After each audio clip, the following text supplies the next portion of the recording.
chapter 4.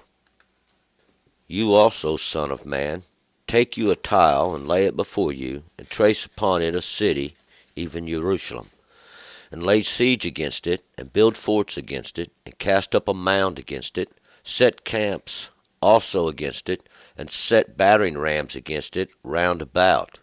And take you unto you an iron griddle, and set it for a wall of iron between you and the city, and set your face toward it, and it shall be besieged. And you shall lay siege against it. This shall be a sign to the house of Israel. Moreover, lie you upon your left side, and lay the iniquity of the house of Israel upon it, according to the number of the days that you shall lie upon it, you shall bear their iniquity. For I have appointed the years of their iniquity to be unto you a number of days, even 390 days.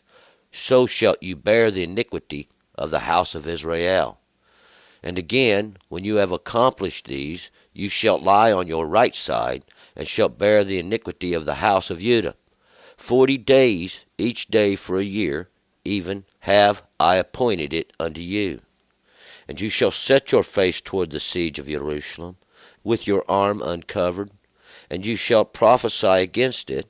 And behold, I lay bands upon you, and you shall not turn you from one side to another, till you have accomplished the days of your siege.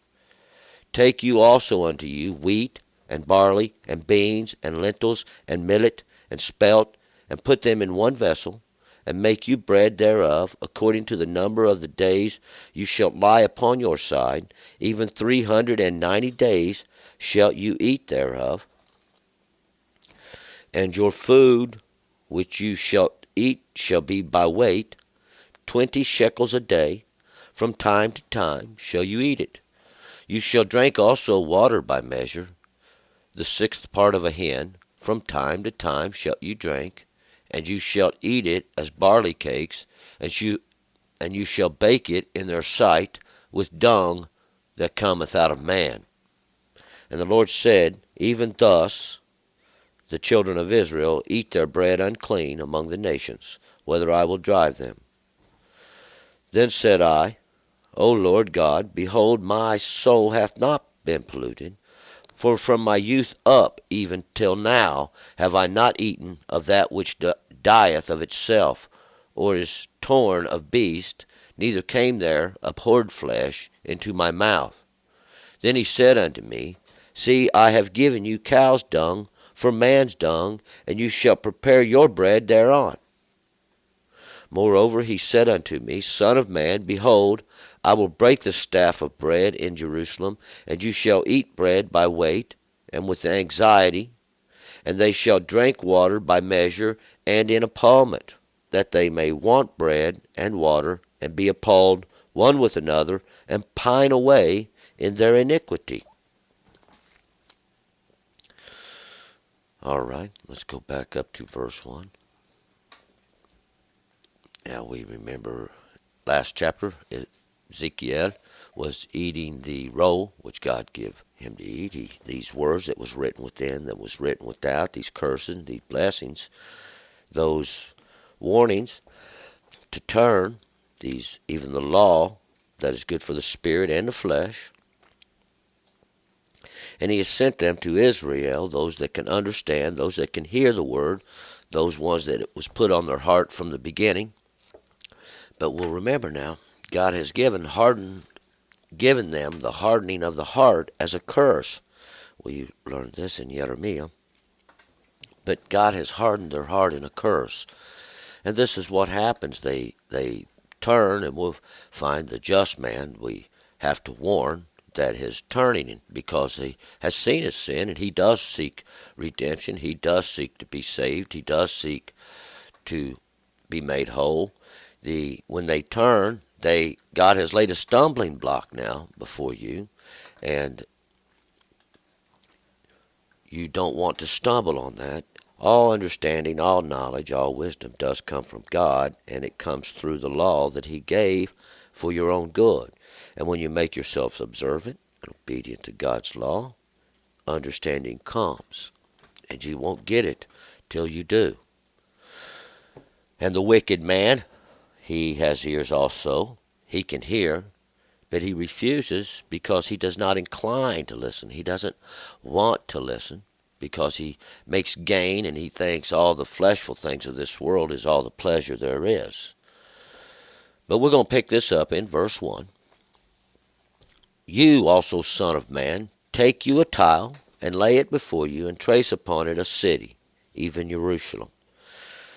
So now God's commanding this son of man, this one who comes from man, come out of mankind. He has heard God. Take you a tile.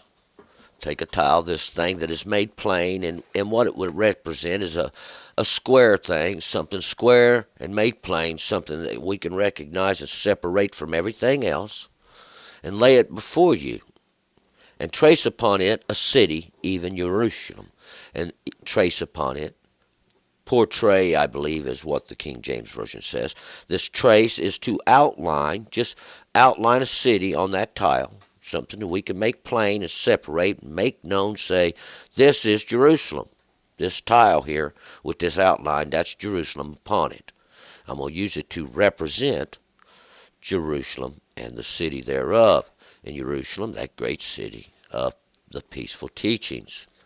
Verse 2, and lay siege against it, build forts against it, cast up a mound against it, set ramps also against it, and set battering rams against it round about. So build you up a mound. We're going to, in a sense, kind of play army here for a minute. This is a similitude. God's using it as a similitude. So imagine this, if you can, a little. We're going to build armies around it. We're going to build up a mound against it, a little mound to get behind, to shoot from, or to fight back from. We're going to build up a little camp against it, some places for the armies to get. We're going to build up a wall around about so nobody can get out of the city, so they ain't going to be able to come out the gates no more. And these battering rams, we're going to prepare all kinds of devices now against it, so we can come against the city. 3, take you unto you an iron griddle, set it for a wall of iron between you and the city, and set your face toward it, and it shall be besieged, and you shall lay siege against it, and this shall be a sign to the house of Israel. And take you an iron griddle. And this iron griddle, iron it comes from the word barzel. I don't know if anybody remembers Barzillai. He was a friend of David's. Barzel, though, represents iron, and this iron represents the works of men, these laws of men, these ordinances of men, these understandings. This, just like this iron yoke that men put upon you, this iron represents that, this rule, and set it now. But iron, this iron griddle, this iron pan now, are these ones that separate between you and Jerusalem, because this griddle or this pan is the word makbeth. And what that means is, it basically means to turn away the fire. It is used to turn away the fire. It is something that you would put down on top of the fire and cook cakes on. See, that's why it's called a griddle or a pan. But it comes from its meaning to turn away the fire. And you'll set that between you and Jerusalem. This is a similitude. This represents there's a wall, see, that God's made, that iron rule, that iron law that God has caused man to put upon these men. This represents a whole list of things, these rules of men, and not the rules of God, basically. And set your face towards it. Make plain this thing of yours that you have made plain, your understandings even, towards it, and it shall be besieged, and you shall lay siege against it. And this is a sign. This is a sign. What this is this is a warning. This is a standard. This is something that can be lifted up and made known so you can see it.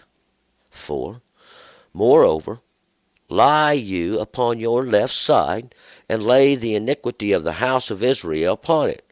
According to the number of the days that you shall lie upon it, you shall bear their iniquity. You shall bear their perversions. Now lie upon your left side, lie upon your left. This left is, it means a witness. This is the witness. This is that which is going to witness for, even that which is going to be made plain to witness for, as an example of their perversions of the house of Israel. And Israel, we know by then, had long since been driven off into captivity. See, long since been driven off into captivity, and they still are. But this is going to be an example. This is going to be a similitude of their perversions. According to the number of days that you shall lie upon it, you shall bear their perversions. And according to this measurement of these smaller understandings, you shall lay upon it, or upon your side, or make a witness of these things that you know. You shall bear their perversions. You shall bear, or you shall hold up, carry, make known is what it is. You're going to make known through this witness of what you're doing. 5. For I have appointed the years of their iniquity to be unto you a number of days, even 390 days. So shall you bear the iniquity of the house of Israel. For I have appointed the years of their iniquity to be unto you a number of days. And this number of days is a period measured out. I have appointed the years, these greater understandings of their perversions, to be unto you for a number of days. And this days are these little teachings, these little understandings, even these 390 days. And these 390 days, 3 is complete, 100, because complete is 2, and 1 by the mouth of 3 is it made known. See, 3 means complete. There's complete witness. There's complete understanding. 100, it's judgment. And 90 days. 9 tenths. 9 tenths is to have a harvest from the law in these little understandings. See, because in these, and we can go backwards with this, in these little understandings of the law is a harvest when the judgment is complete. So shall you bear the perversions of the house of Israel. For this reason, see, that you can use this to make witness and get a harvest. God is using the law to judge all the earth. 6, and again, when you have accomplished these, you shall lie on your right side, and shall bear the iniquity of the house of Judah. 40 days each day for a year have I appointed it unto you. And again, when you have accomplished, when this is done, when you have finished using these teachings of Israel to make a witness of the law, you shall lie upon your right side. Your right side, your right side is your strength. Represents your strength. It also represents your work, the ability to accomplish even your work. This work you made plain. You shall bear the perversions of the house of Judah. For the perversions of the house of Judah, that house of praising, this place of praisings, 40 days, each day for a year. 40 days, 4 tens, or the work of God is the law. And these understandings, these days, these small understandings that go around, that can make up a year. Each understanding is a greater understanding. And that's the purpose of the understandings for the law, because that's the work of God. See? And I have appointed it unto you. 7. You shall set your face towards the siege of Jerusalem, with your arm uncovered, and you shall prophesy against it. You shall set your face, you shall set plain your face, this thing you have made plain towards Jerusalem, towards the siege of it, that place of peaceful teachings, with your arm uncovered. And your arm uncovered is making known your strength, making known your work, and you shall prophesy against it. 8. And that is to simply speak words against it, these words that God gave to speak against that place of peaceful teachings, whether they will hear or whether they will forbear. 8. And behold, I lay bands upon you, and you shall not turn you from one side to another, till you have accomplished the days of your siege. Behold, God says, I have laid bands upon you. I have set bands, bindings, bound you up in it. I have set limits on you. You can't go. You shall not turn you from one side to another. Not from one side to another. You shall not go from left to right. So you're going to stay in that teaching. You're going to stay in that until you come to your understandings, till you have accomplished these days, these understandings of your siege, until these things that you're doing are understood and made known. 9. Take you also unto you wheat, barley, and beans, and lentils, and millet, and spelt, and put them in one vessel, and make you bread thereof, according to the number of the days. You shalt lie upon your side, even 390 days shalt you eat thereof. Now take you these provisions, and what these provisions are is wheat, barley, beans, lentils, millet, and spelt. 6 items. 6 always means the work of man. 6 items that are dry. See, these are items that are dry, brought forth by man in a harvest. See, put them into one vessel. Gather all these things together. Put them into one vessel. And what he was going to do is going to make flour from them, grind them together, make a flour, and make you bread thereof. Take your substance now from these, according to the measurement, the number of these little understandings. You shall lie upon your side. You shall make known even 390 days. And once again, this 390 days, this complete judgment. There's a harvest from the law in these understandings, and these understandings are for the law to get a harvest even when the judgment is complete. That's what that means. You shall eat thereof. You shall eat thereof. And this is going to be your portion. And your food, which you shall eat, shall be by weight, 20 shekels a day. From time to time shalt you eat it. And your food, this which you've prepared, this what you have, see, this where you're going to draw from, shall be by weight. It's measured out.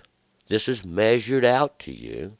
Even these 20 shekels. 20, because it's redemption. Redemption is 2 tens. 2 tens, and that's to witness the law, to witness the work of the law, even what God said he was going to do. That's the weight of this understanding. That's the measurement of it. That's how it's been. And from time to time shall you eat it. And throughout this period, this apportioned time set aside, see this example being made, shall you consume. This is for your food. 11. You shall drink also water by measure, the 6th part of a hin. From time to time shalt you drink this water. Water represents substance. Water represents the substance of understanding to the spirit,